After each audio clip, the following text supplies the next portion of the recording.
বারুইপুরে Medina মসজিদের আদলে এই মণ্ডপ দেখে বিস্মিত তৃণমূল কংগ্রেসের প্রার্থী সায়নী ঘোষ। মুসলিম সম্প্রদায় মানুষের শ্রেষ্ঠ উৎসব রমজান মাসের পর পবিত্র খুশির ঈদ। সেই ঈদ উপলক্ষে মুসলিম সম্প্রদায়ের মানুষ বিভিন্ন অনুষ্ঠান করেন নিজেদের এলাকায়। দক্ষিণ চব্বিশ পরগনা জেলার বারুইপুর থানার অন্তর্গত উত্তর খোদার বাজার যুব সংঘের ঈদ উপলক্ষে মিলন উৎসব হয় এদিন। বর্তমান সময় মানুষের মধ্যে হিংসা বিদ্বেষ প্রকটতর, মানুষের মধ্যে মিল মহব্বত ফিরিয়ে আনে খুশির। এই খুশির ঈদে নিজেদেরকে নিয়োজিত করার জন্য উত্তর খোদার বাজার যুব সংঘের পক্ষ থেকে প্রতি বছর 5টি উৎসবের মতো বিভিন্ন রকমের থিমের আয়োজন করে থাকে এই যুব সংঘ। বারুইপুরে পশ্চিমের বিধায়ক তথা পশ্চিম বিধানসভার অধ্যক্ষ বিমান ব্যানার্জি, যাদবপুর লোকসভা কেন্দ্রের তৃণমূল কংগ্রেসের প্রার্থী তথা অভিনেত্রী সায়নী ঘোষ, জেলা পরিষদের মৎস্য ও প্রাণী দপ্তরের কর্মাধ্যক্ষ জয়ন্ত ভদ্র, বারুইপুর পৌরসভার উপপৌর প্রধান গৌতম কুমার দাস সহ ছিলেন বিভিন্ন তৃণমূলের নেতৃত্ববৃন্দ। এই অনুষ্ঠানে বিশেষ অতিথি হিসেবে সম্বোধিত হন ভারতের জাতীয় দলের প্রাক্তন ফুটবলার রহিম নবী এবং ফুরফুরা দরবার শরীফের পীরজাদা আলহাজ মাসুম বখতিয়ার আলী জালাল। প্রধান উপদেষ্টা সাদিক ইসলাম সাংবাদিকদের বলেন, মানুষের ক্ষমতা নেই মদিনা শরীফে যাওয়া, যারা যেতে পারেন না তাদের জন্য এই ভাবনা চিন্তাকে কেন্দ্র করে এই উৎসব ঈদের সময় আনা হয়েছে। নবীর আসল রূপ দেখতে যারা পারেন না তারা কিন্তু এখানে এই 3 দিন ব্যাপী এই উৎসবকে ভোগ করতে পারবে।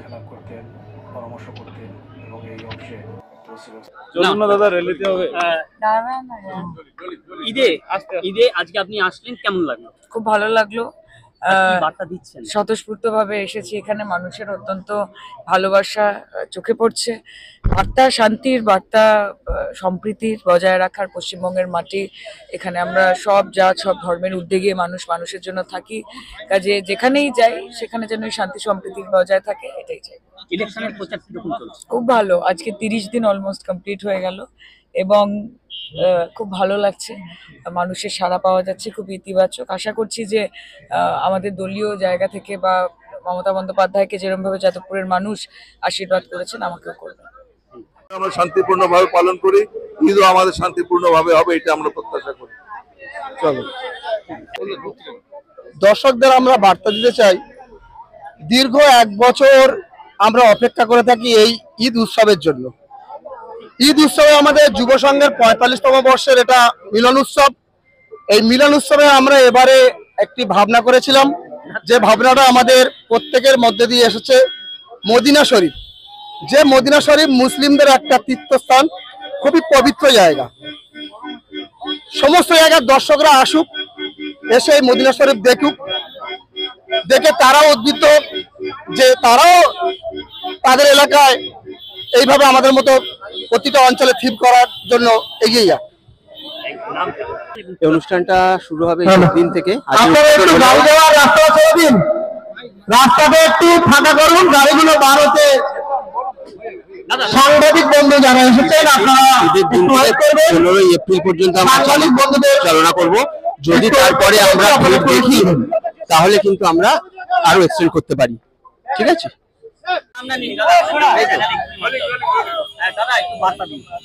আমরা ঈদ হচ্ছে সার্বজনীন। আমরা যে দেশে বাস করি সে দেশ হচ্ছে ধর্ম নিরপেক্ষতার পৃথিবীর এক শ্রেষ্ঠ গণতন্ত্র। এই গণতন্ত্রে আমরা সবাই সবার উৎসবে সামিল হই। আমাদের হযরত মুহাম্মদ সাল্লাল্লাহু আলাইহি সাল্লাম মানুষের উদ্দেশ্যে যে বার্তা দিয়েছে, যে মানুষের চেয়ে বড় কিছু নেই, সবাই মানুষের সেবা করা, মানুষের ভালো করা। আমাদের কোরআন যে অবতীর্ণ হয়েছে প্রত্যেকটাই মানুষের ভালো করার জন্য হয়েছে, এবং যার দ্বারা যার মাধ্যমে অবতীর্ণ হয়েছে সেই জিবরাইল আলাইহিস সালাম আমাদের হুজুরে পাক সাল্লাল্লাহু আলাইহি সাল্লামকে যে বাণী পৌঁছে দিয়েছেন, সেই বাণী তিনি মানুষের মধ্যে ছড়িয়ে দিয়েছেন। এবং তিনি আমাদের পবিত্র মক্কা শরীফ, যেটা বিশ্বের মুসলিমদের দ্বিতীয় সর্বোচ্চ তীর্থস্থান, সেখানে তিনি শায়িত আছেন, সেখানে তার কবর অবস্থিত। এবং লক্ষ লক্ষ মানুষ প্রত্যেক বছর হজ পালনের উদ্দেশ্যে মদিনা শরীফ গিয়ে থাকেন এবং মদিনা শরীফের উমরা পালন করেন এবং সেখান থেকে শান্তির বার্তা এনে সবার মধ্যে ছড়িয়ে দেয়। তাই আমি ধর্ম বর্ণ নির্বিশেষে যারা মদিনা শরীফ যেতে পারেন না, তারা হয়তো ভুল ধারণা পোষণ করেন যে মদিনা শরীফে এই আছে তাই আছে, সেই ধারণা বাদ দেওয়ার জন্যে সার্বিক সমস্ত মানুষের মদিনা শরীফের যে শান্তির বাণী মানুষের মধ্যে ছড়িয়ে দেওয়ার জন্য আমরা এই থিম করেছি। এতে হিন্দু, মুসলিম, খ্রিস্টান সর্বধর্মের মানুষের খোদার বাজার উত্তর খোদার বাজার যুব সংঘের পক্ষ থেকে আমরা আহ্বান জানাচ্ছি। আমার সঙ্গে সম্পাদক মুজিবর মন্ডল আছে ও প্রেসিডেন্ট আছে সালমান মোল্লা, আমাদের অন্যতম সদস্যরা সব রয়েছে।